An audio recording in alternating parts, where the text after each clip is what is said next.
Where we last left off, I read the poem My Native Home.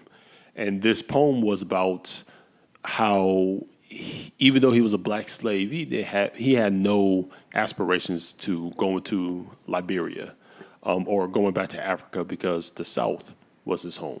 And he loved his home and he knew nothing about Africa. As well as how his publisher, Joseph Gales, was this abolitionist that had goals to actually lied about George Moses Horton wanting to go to Liberia, which that was not true. No evidence to support that. As much as colonization to Liberia was supported by the abolitionists, only about 5,500 slaves settled in Liberia. Sadly, colonization was pretty much an ideal that many held to rid their states of freed slaves. And Joseph Gales, though was selling Horton's book, at the same time was selling his pro-colonization views.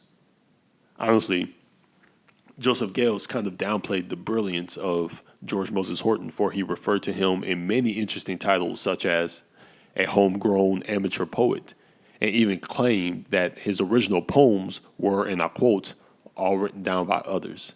Now again, that's just kind of odd for a publisher, someone that's publishing your work, to say these things about you, right? Nonetheless, all of this effort, and sadly, they were unable to raise the funds for his freedom. But it is very interesting to note that as a slave, how much George Moses Horton was published. As I mentioned a few above, he was also published in William Lloyd Garrison's The Liberator.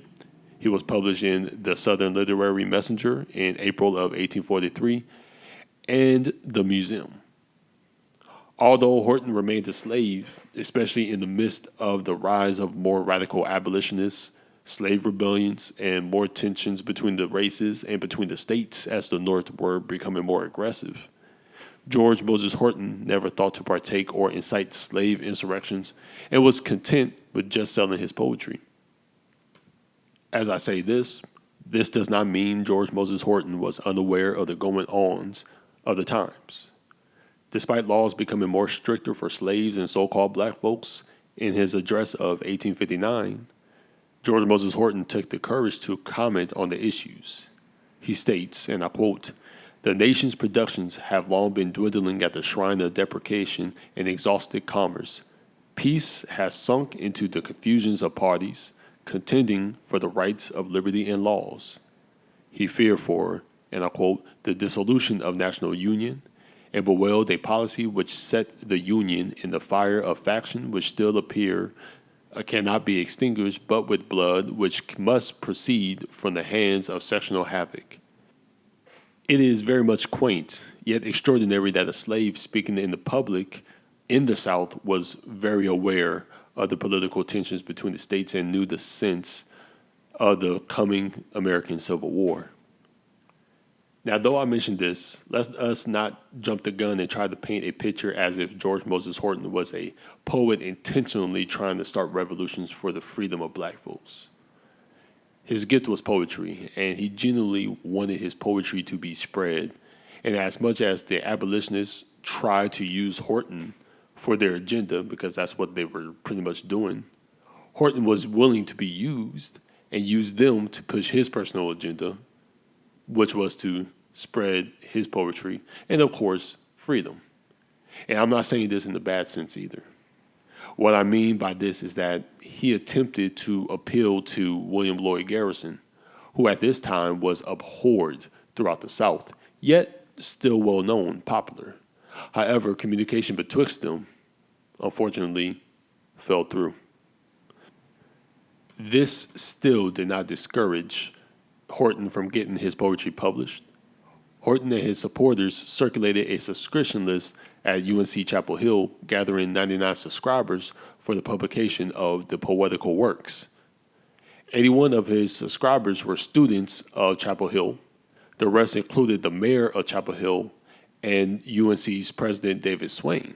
and other notable people of the time. Dennis Hart, a New Englander and editor of the Hillsborough Recorder, published the poetical works of George Moses Horton, the colored bard of North Carolina. The introduction of the publication insisted that the poet had deep concepts of his own inferiority to other ancient and modern poets and was motivated to write only by pleasure and curiosity, or as an example to remove the doubts of Kabbalists with regard to African genius. Just as a reminder that Horton did not have a formal education but was described as an I quote, unpolished diamond and can never shine forth to the world.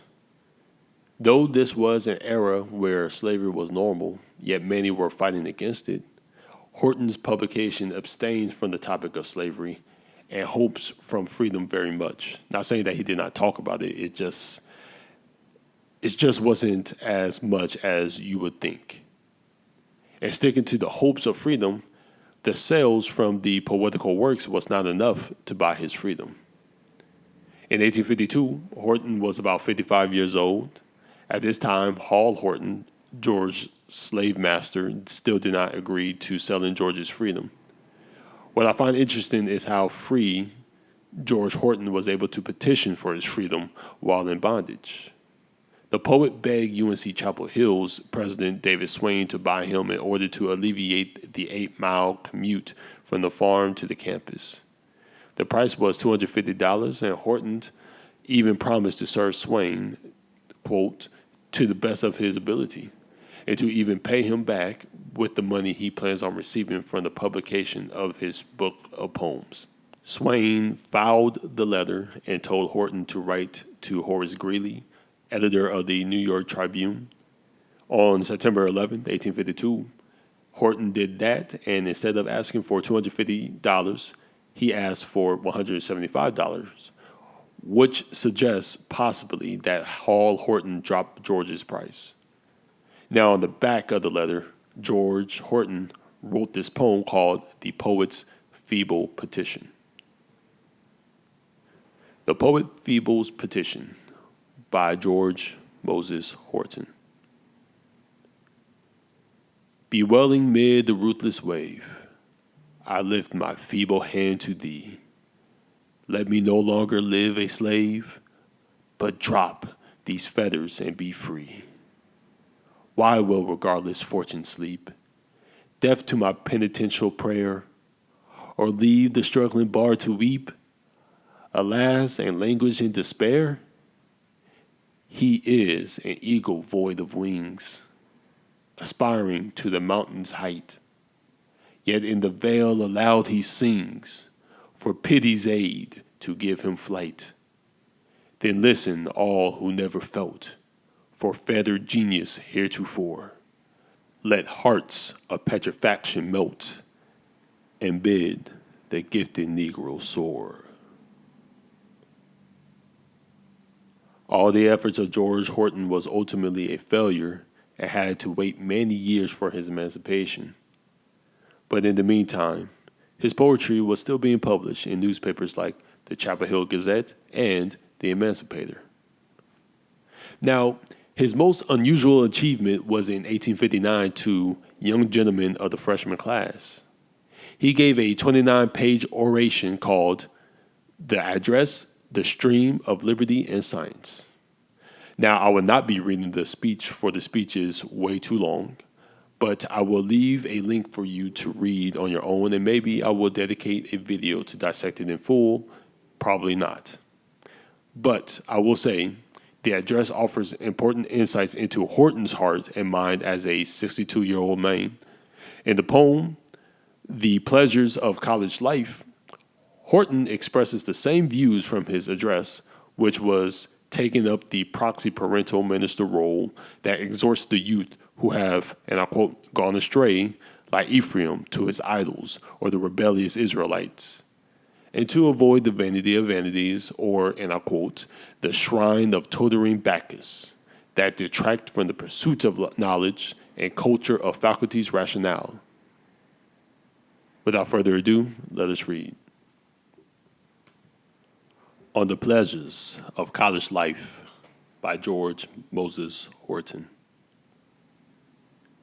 With tears I leave these academic bowers and seize to cold that scientific flowers. With tears I hail the fair succeeding train and take my exit with a breast of pain. The fresh may trace these wonders as they smile, the streams of science like the river now, reflecting mental beauties as it flows, which all the charms of college life disclose. The sacred current as it runs refines, whilst Byron sings and Shakespeare's mirrors shine. First like a garden flower did I rise, when on a college bloom I cast my eyes. I strove to emulate each smiling gem, resolved to wear the classic diadem. But when the freshman's garden breeze was gone, around me spread a vast, extensive lawn. 'Twas there the muse of college life begun, beneath the rays of erudition's sun, where the study drew the mystic focus down and lit the lamp of nature with renown. There first I heard the epic thunders roll, and Homer's lightning darted through my soul. Hard was the task to trace each devious line, though Locke and Newton bade me soar and shine. I sunk beneath the heat of Franklin's blaze and struck the notes of philosophic praise. With timid thought I strove the test to stand, reclining on a cultivated land, which often spread beneath a college bower, and thus invoked the intellectual shower. Ain that fond sire on whose depulous crown the smiles of courts and states shall shed renown. Now far above the noise of country strife, I frown upon the gloom of rustic life, where no pure stream of bright distinction flows, no mark between the thistle and the rose. One's like a bird in cage and bare of food, born by the fowler from his native wood, where sprightly oft he sprung from spray to spray, and cheered the forest with his artless lay, or fluttered o'er the purling brook at will, sung in the dale or soared above the hill. Such are the liberal charms of college life, where pleasures flow without a breeze of strife. And such would be my pain if cast away, without the blooms of study to display. Beware, ye college birds, again beware, and shun the fowler with his subtle snare, nor fall as one from Eden stripped of all the life and beauty of your native hall, nor the garden of your honor go, whence all the streams of fame and wisdom flow, where brooding Milton's theme pearls sweet along, with Pope upon the gales of epic song, where you may trace a bland Demosthenes, whose oratoric pen ne'er fails to please, and Plato with immortal Cicero, and with the eloquence of Horace glow. There cull the dainties of a great Ainsworth, who sets the feast of ancient language forth, or glide with Ovid on his simple stream, and catch the heat from Virgil's rural beam. Through Addison you trace creation's fire, and all the rapid wheels of time admire, or pry with Paley's theologic rays, and hail the hand of wisdom as you gaze. Up Murray's pleasant hill you strive to climb, to gain a golden summit all sublime, and plow through conic sections all severe, which to procure is pleasure true and dear. The student's pensive mind is often stung, whilst blundering through the Greek and Latin tongue, parsing in grammars which may suit the whole, and will the dialect of each control. Now let us take a retrospective view, and whilst we pause, observe a branch or two. Geography and botany unfold their famous charms like precious seeds of gold. Zoology doth all her groups decry, and with astronomy we soar on high. But pen and ink and paper all would fail To write 1/3 of this capacious tale, geography presents her flowery train, describes the mountain and surveys the plain, measures the sounding rivers as they grow unto the trackless deeps to which they flow. She measures well her agricultural store, which meet her commerce on the golden shores. Include the different seasons of the year and changes which pervade the atmosphere. Treats of the dread phenomena which rise in different shapes on earth or issues from the skies. She points in truth to Lapland's frozen clime and nicely measures all the steps of time. Unfolds the vast equator's burning line where all the stores of heat dissolves and shines. Describes the earth as unperceived she rolls, her world poised axis placed upon the poles. Botany whose charms her florists well displayed, whose lavish odors swell the pomp of May, whose curling wreaths the steady box adorn and fill with fragrances all the breeze of morn. Through various means her plants are oft applied, improved by art and well by nature's tried.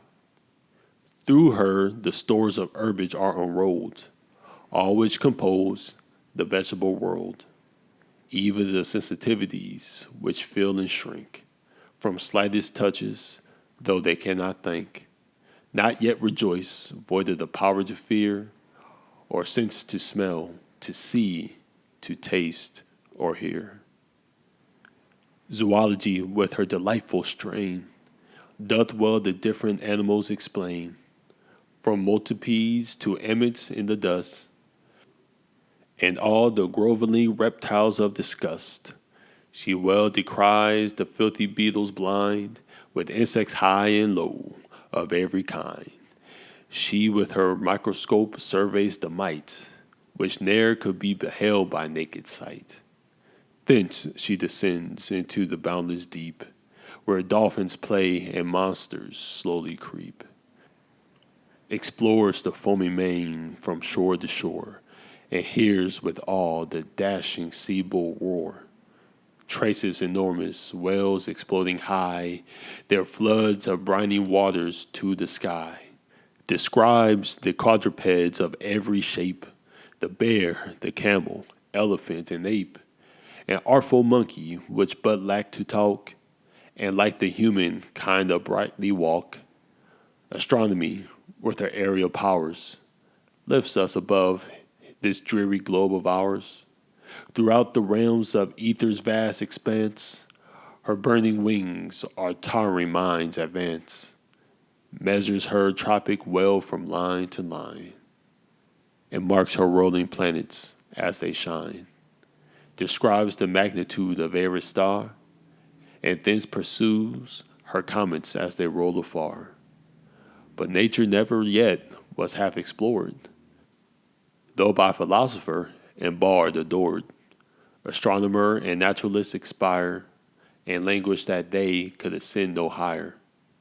Expositors of words in every tongue, writers of prose and scribblers of song, would fail with all their mathematic powers and vainly study out their fleeting hours.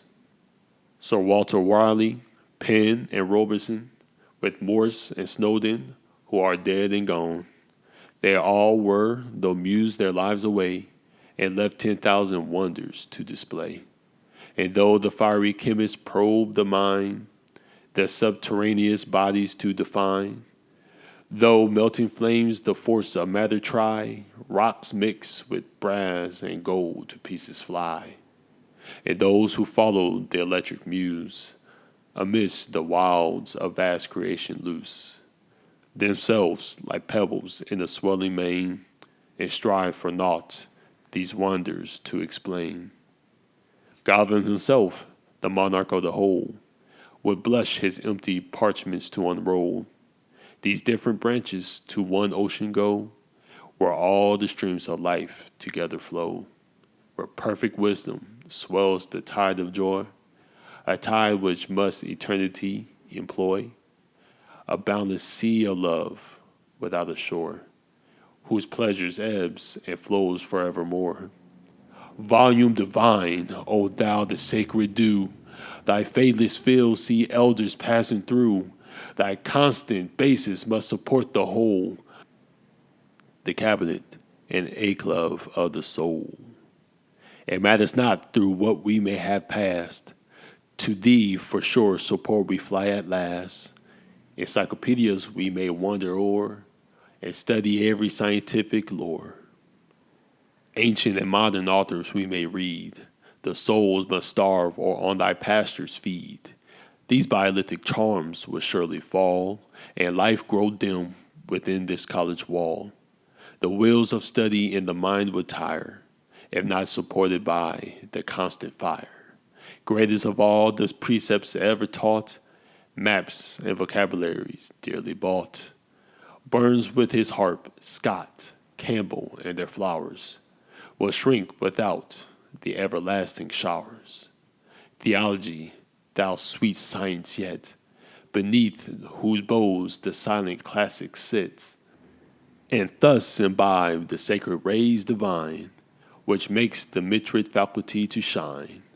Oh, for a gleam of Buck, immortal muse, with Elder Scott and Henry to pursue. These lines which did a secret bliss inspire, and set the heads, the hearts, the tongues on fire. Such is the useful graduate indeed, not merely at the bar in law to plead, nor a physician best to heal the flesh, but all the mystic power of soul and flesh. On such a senior let archangels smile, and all the students imitate his style, who bears with joy the missions all divine, the beam of sanctitude, a Paul benign, whose sacred call is to evangelize, a gospel prince, a legate of the skies, whose bright diploma is a deed from heaven, the palm of love, the wreath of sins forgiven. By 1860, Horton's life had not changed much leading up to the War of Northern Aggression. However, much was changing around him as North Carolina joined the Confederate States in May of 1861. Some slaves ran away to fight for the Union. Some slaves fought for the Confederates, both forced and voluntary, whether that makes you uncomfortable or not. But George Moses Horton stayed home in part due to his age, which he was in his late 60s by the time of the Civil War. UNC Chapel Hill's enrollment declined for many students volunteered to fight. With the decline of student enrollments, that meant Horton lost his market for his services and poems. Even more sadly, George Moses Horton cannot avoid the direct effects of the war, for on April 17, 1865, General Smith B. Atkins led the 9th Michigan Cavalry Volunteers into Chapel Hill, which they occupied until May 3rd of the same year. Now, on a side note, for those who are interested in further history of the wars between the states, General Atkins actually had a love affair with Ella Swain, who was the daughter of UNC Chapel Hill's president, David Swain. Small little world, huh? Now, the story was very akin, not the same, but very akin to a Romeo and Juliet in reality, due to the fact that one was from the North and the other was a Southerner, and society frowning upon the Mason-Dixon line-crossed lovers. However, unlike Romeo and Juliet, they escaped to Illinois and had a happy marriage. Nonetheless, going back to George Moses Horton, you can see the march of Horton and Banks in the poems Execution of Private Henry Anderson and The Late Thunderstorm in Camp at Concord.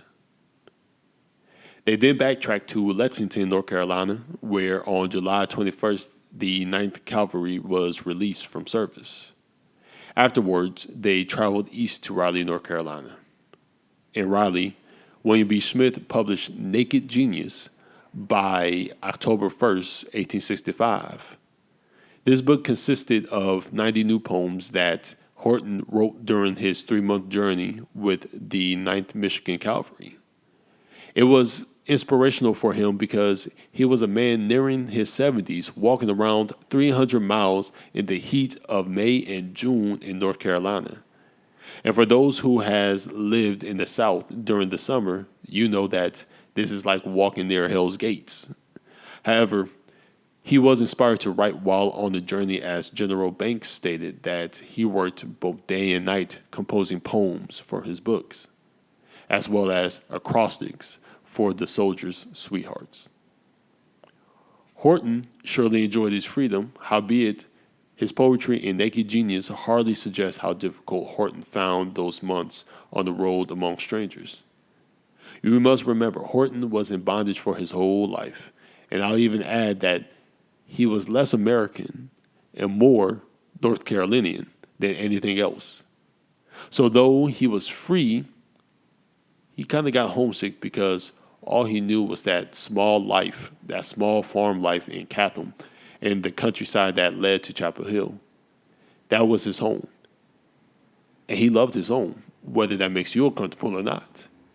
Again, there is a reason when you actually read history and these accounts of slaves, a lot of their stories are not like Roots or The Django Unchained, which are both fictional, by the way. They are human beings who love their homes. Yes, did they want to be free? Which slave did not want to be free? Anybody that had a choice between slavery or freedom, most people will choose, freedom. Yes, they wanted to be free, but they had a fond and familiar yet peculiar experience, many of them. For slavery in North America compared to slavery in the rest of the world was viewed as a peculiar system. But that's neither here or there. That's a different, topic for a different video. In many of Horton's poems, like The Southern Refugee, he expresses longing for home, family in the voice of his own and in the voice of soldiers who were displaced by the war. The Southern Refugee by George Moses Horton. Was sudden ill the world await, from my dear residence I roam. I must deplore the bitter fate to struggle for my native home. The verdant willow droops her head, it seems to bid a fair thee well. The flowers with tears, with fragrances shed, alas, their parting tale to tell. 'Tis like the loss of paradise, or Eden's garden left in gloom, where griefs afford us no device. Such is thy lot, my native home. I never, never shall forget my sad departures far away, until the sun of life is set, and leaves behind no beam of day. How can I from my seat remove, and leave my ever devoted home, in the dear garden which I love, the beauty of my native home? Alas, sequestered, set aside, it is a mournful tale to tell. 'Tis like a lone, deserted bride, that bade her bridegroom fare thee well. I trust I soon shall dry the tear, and leave forever hence to roam, far from a residence so dear, the place of beauty, my native home.